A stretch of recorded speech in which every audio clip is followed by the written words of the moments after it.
Paul makes it very clear in 2 Corinthians, where he speaks about the sins of the world being imputed upon Christ. In other words, Christ is the one that carried the sins of the world.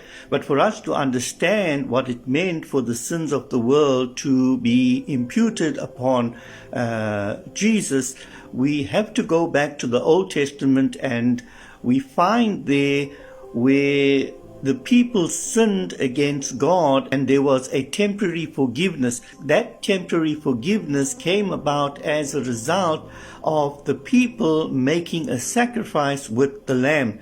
Now, in that case, we find that the people's sin was placed upon that lamb or that sacrifice.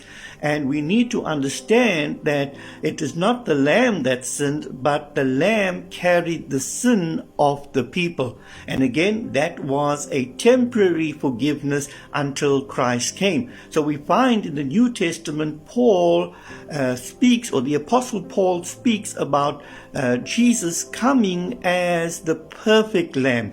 And him being the perfect lamb means that there is no more reason for us to sacrifice. Christ carrying that burden and Christ being the perfect sacrifice actually reconciles us to God, because that was God's purpose, and the importance here is reconciliation. So the Apostle Paul makes it very clear to the church that the purpose of Christ was reconciliation to God, and we can only have reconciliation with God Almighty through His Son Jesus Christ. So any religion or any other doctrine that teaches that we are reconciled or we are able to again be a part of the family of God without Jesus Christ is totally wrong. For the believer, he understands that the only way that he can be reconciled to God the Father is through His Son Jesus Christ,